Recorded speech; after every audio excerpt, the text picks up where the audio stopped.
One of the most common questions that I get about ayahuasca is that I had a ceremony or 2 ceremonies, but ayahuasca didn't change my life. I came with an intention, I knew what I wanted, but after the ceremony, things remained the same. So let's clarify this question, why such situation could happen. I decided to record this video for a reason, because it's very common that people confuse intention with a command. Ayahuasca, do this, do that, and it creates a problem in the relationship that we create with ayahuasca, not as a tool or a servant, but as something that's called a teacher plant, an energy that can come and guide us. I sincerely recommend watching this video till the end, because I'll share with you my experience and tips on how to formulate your intention properly, how to create and develop a healthy relationship with ayahuasca, and how to avoid common mistakes. And one of the most common mistakes is that people treat ayahuasca as a wish-granting genie, as something that is supposed to come and fulfill any wish we might have. But in fact, ayahuasca always been perceived as a teacher plant, as something that comes and unfolds, presents its path for us to walk.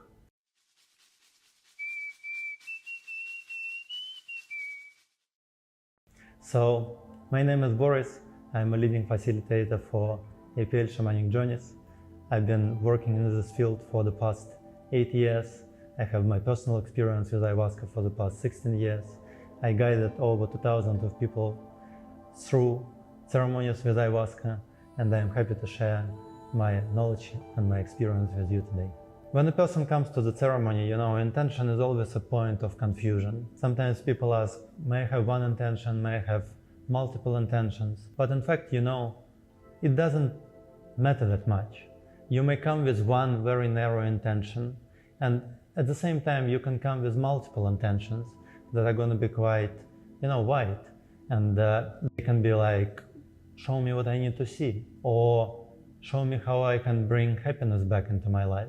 Or as I mentioned, they can be very narrow, like show me how to release grief. What's important here is to remember that intention should not become an obsession. Intention is something that is connected with your emotional intelligence much more rather than with your mind.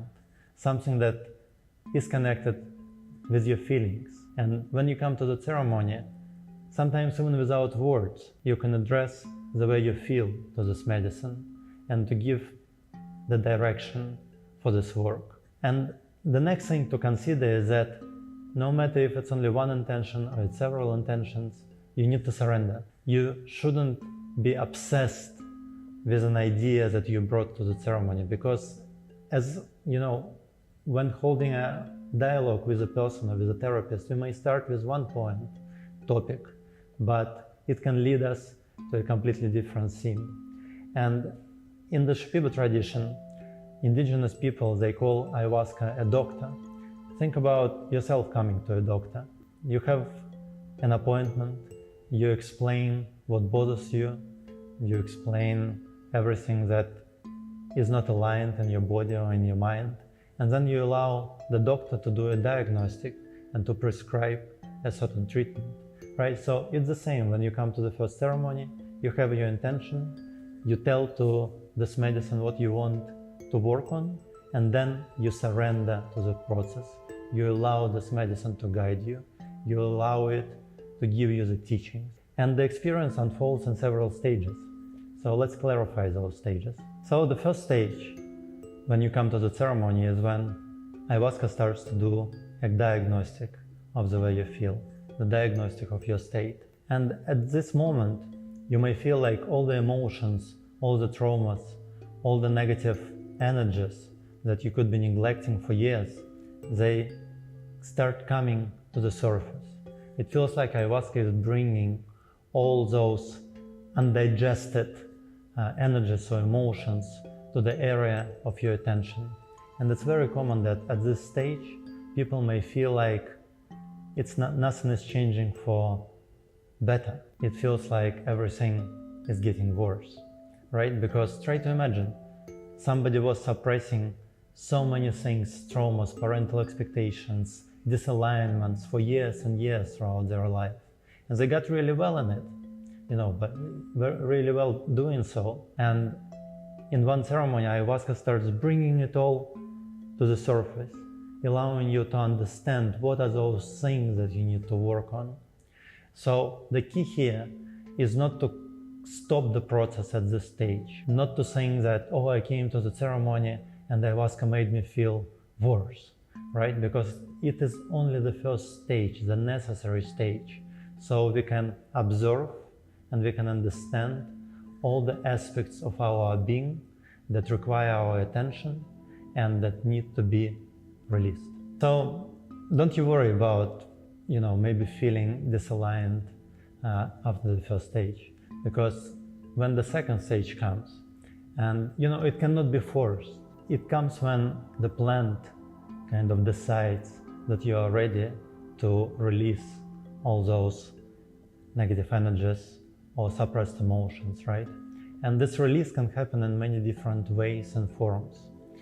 It's one of the best things about ayahuasca, that it works on a physical level, on an emotional level, on mental level, and on a spiritual level. So the release may touch all those different layers of your being. So you may experience, obviously, vomiting, but it can be as well diarrhea, it can be sweating, it can be shaking, trembling, it can be yawning, sometimes it's crying, it's an emotional release. Sometimes you may have some visions that allow you to let go of certain situations, right, that occurred in your life.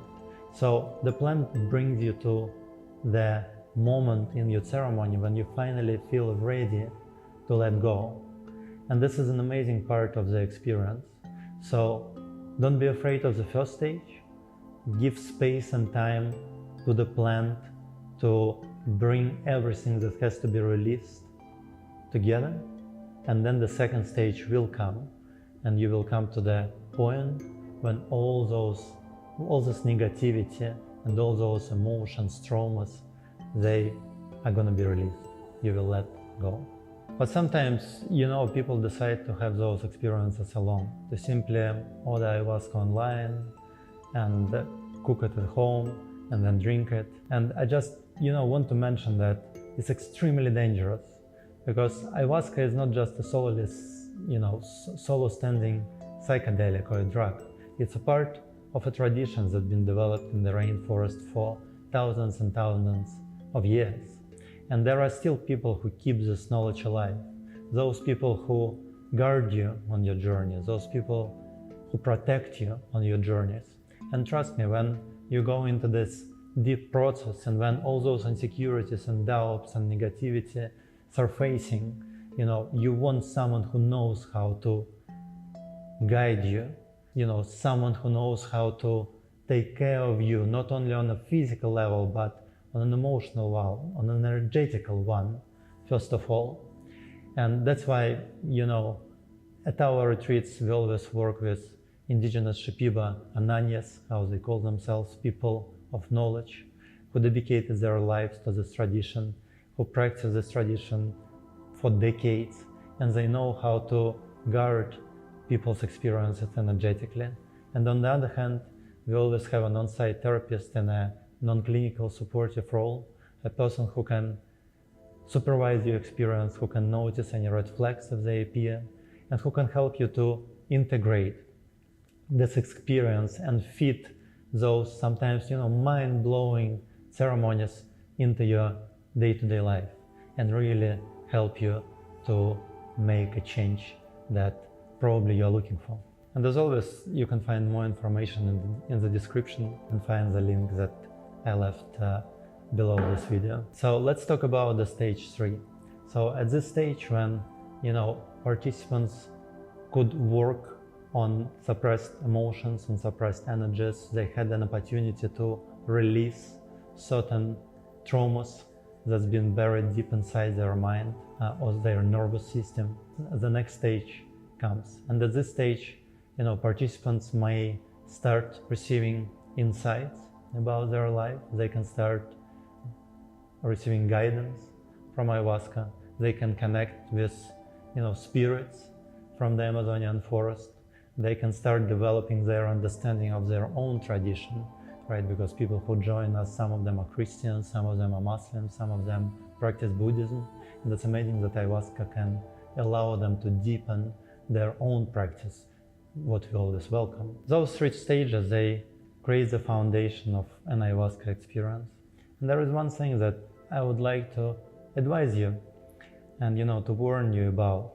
Try not to chase spiritual experiences from the very beginning. I saw so many people coming to the ceremony and they didn't really want to work on their life, on relationships that they have, on ways they connect with people, on their day-to-day routines, on their mental state, on finding balance, on finding harmony with themselves and with the world around them. They wanted to connect with the spiritual experiences right away, to see spirits, to connect with them, to go to unknown realms, to travel to angels or beings. And those experiences are wonderful, but it's the same as building a house. If you start building a roof without having a foundation and the walls, probably this house will collapse. And when we start working with ayahuasca, focusing on our mental state, on the inner balance, on our emotional harmony, on digesting certain situations that happened in our life, on the opportunity to release them, it's all extremely important because it creates a foundation on which we're going to be able to start building up the house of our spirituality. So try not to chase for going as far as possible with ayahuasca from the beginning, but rather focus on developing healthy and balanced relationship with this plant when you allow it to start guiding you step by step without any pressure that you put on the process. After everything I shared with you, you may ask, why do I even need an intention then? Why not just to come to the ceremony? And I want to highlight it. Intention is not an obsession, but it's something that can allow you to bring yourself back to your center when an experience becomes intense. Because ayahuasca ceremonies, sometimes they are wonderful, they're full of love and light and joy, but sometimes they're quite challenging and they're quite intense. And at those moments, we need, to use all the tools that we have in our arsenal to keep centered, not to go into a mind state when we start panicking or when we start, losing our ground. And that's why intention is so important. Your mind, will step in and it will start questioning you like, why are you doing that? Why are you in the ceremonial space? Who are those people with whom you're having this experience? Was it even ayahuasca that you drank? And so on and so on. Simply try to imagine the intensity of the mental process that we might be going through. And that's when we need our intention. So we can tell ourselves, first of all, well, I came here because of this, this and that, because I had that and these reasons. And I tried, this, that, therapy, friends, yoga, and it didn't bring the resolution that I was looking for. So that's why I'm here. That's why I have a will to go through this experience. And I want to do everything that is in my power to find a resolution. And that's one of the main reasons why intention is so important, so you are not getting lost in the experience. When you join our retreats, when you join APL Center, we always host our programs with at least 4 ceremonies. So you can go through your experience without feeling rushed, without feeling time pressured, and you can have your experience unfolding naturally and going through those stages that I shared with you with the support of an Onanya, indigenous Shipibo Onanya, one of our amazing Onanyas with whom we work and who we trust, and with the support of trauma-informed facilitators who are there to ensure that you are physically safe, that you have everything that you need, and they know how to approach you without, re-triggering any traumatic responses. And as well, of course, an on-site therapist and a supportive non-clinical role, the person who can help you to fit those experiences into your day-to-day life, and as well help you during the ceremony if any mental challenges present themselves. So I wish you a great journey and experience with ayahuasca. I wish you to have an authentic, a safe experience. And remember, even God couldn't create the world in one day. He or they needed 7. So when you approach ayahuasca, don't put pressure on yourself. Allow this experience to unfold. Give yourself time.